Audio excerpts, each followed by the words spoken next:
Terimalah salam kasih dalam Dhamma Namo Buddhaya. Saya Alvina Buditara Masari. Saya akan menjelaskan tentang praktik meditasi Anapanasati. Video ini dibuat untuk memenuhi tugas UAS mata kuliah Samadhi 1. Dan langsung saja ke pembahasannya dan selamat menyaksikan. Praktik meditasi Anapanasati merupakan salah satu objek meditasi yang sangat direkomendasikan oleh Sang Buddha, yaitu adalah objek keluar masuknya napas. Dalam banyak khotbah, objek ini menjadi favorit bagi para Buddha dan arahat. Alasannya, objek ini bersifat lembut dan mudah menenangkan batin. Ini berbeda dengan objek asubha atau objek tubuh yang menjijikan yang mana bersifat kasar, tidak menyenangkan, dan tidak semua orang bisa menggunakannya. Sumber referensi yang terdapat dalam kitab komentar bahkan menyebut objek ini digunakan oleh Tapa Gotama sebelum mencapai kebudayaan di bawah pohon Bodhi.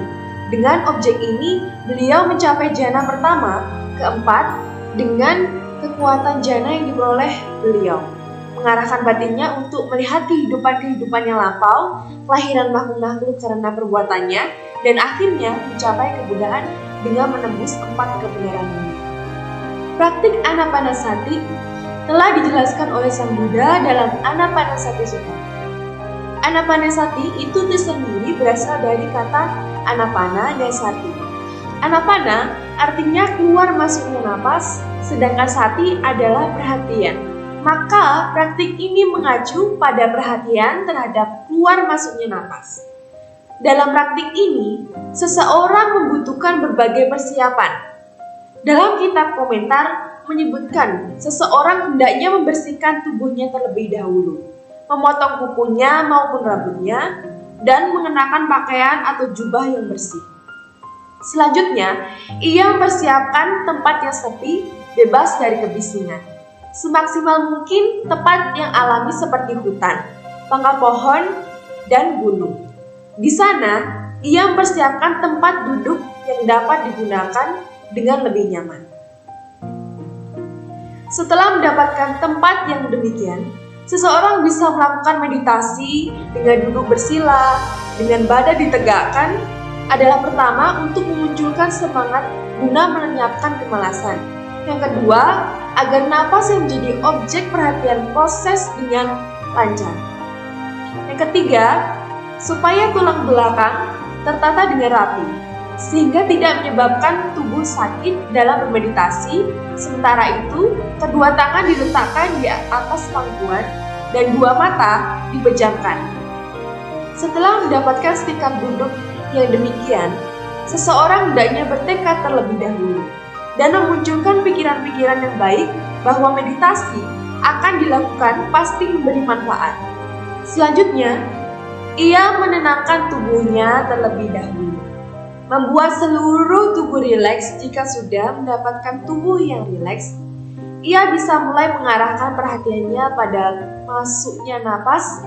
Di sini perhatian atau sati yang penting untuk dimiliki diibaratkan seperti seorang yang menggunakan seekor anak sapi. Ia mengikat anak sapi tersebut dengan tali yang diikatkan ke tiang yang sudah terpasang dengan kuat ke tanah.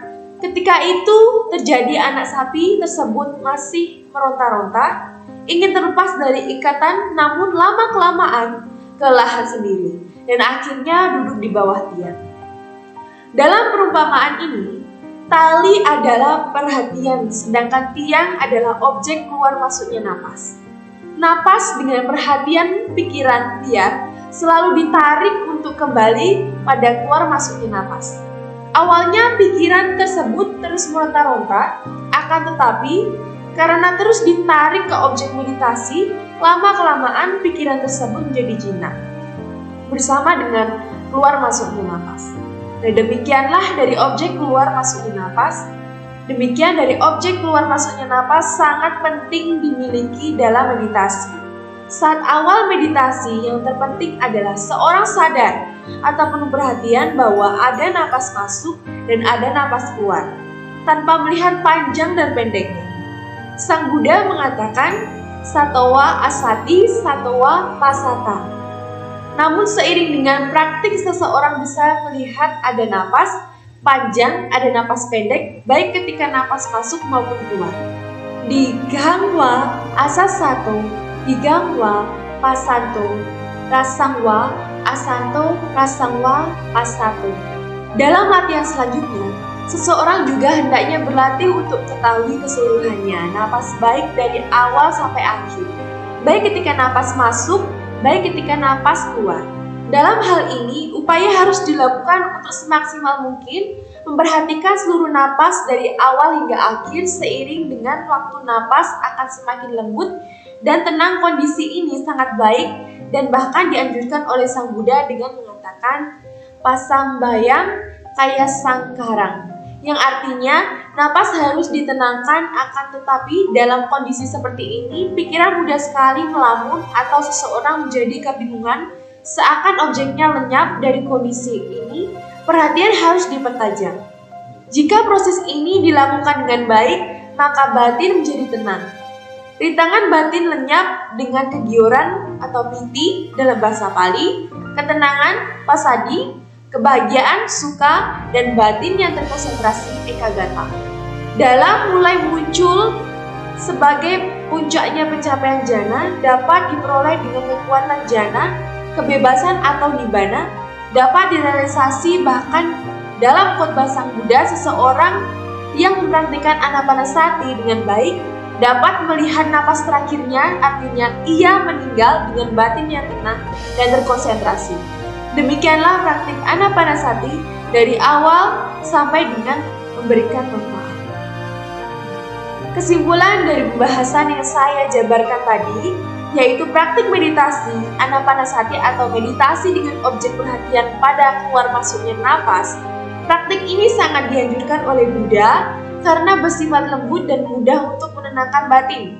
Dan dipaparkan bahwa untuk melakukan praktik anapanasati, seseorang perlu mempersiapkan tempat yang sepi dan nyaman, mengambil posisi duduk bersila dengan tubuh tegak, serta memusatkan perhatian penuh atau sati dalam bahasa Pali pada keluar masuknya napas secara bertahap.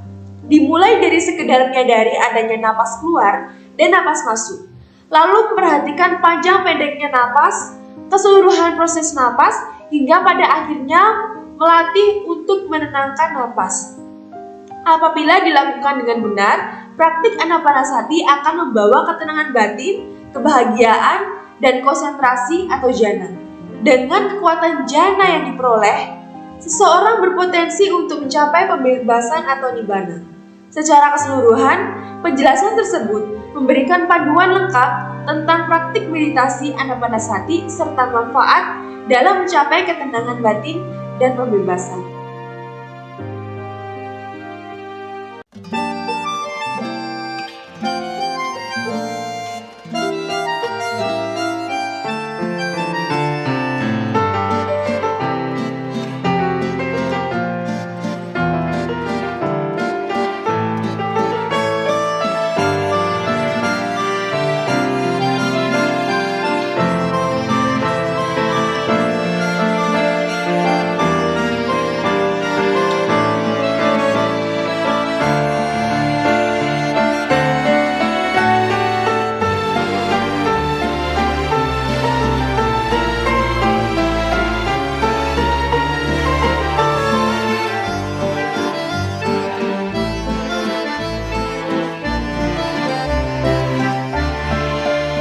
Demikian penjelasan praktik anapanasati yang saya bawakan untuk memenuhi tugas UAS Samadhi 1. Semoga dapat memberikan wawasan terhadap Anda yang melihat dan juga memberikan wawasan tentang meditasi anapanasati. Sekian, saya ucapkan Sabya Sata Bhawatu Sukhita. Semoga semua makhluk berbahagia. Sadu, sadu, sadu. Terimalah salam kasih dalam Dhamma. Namo Buddhaya.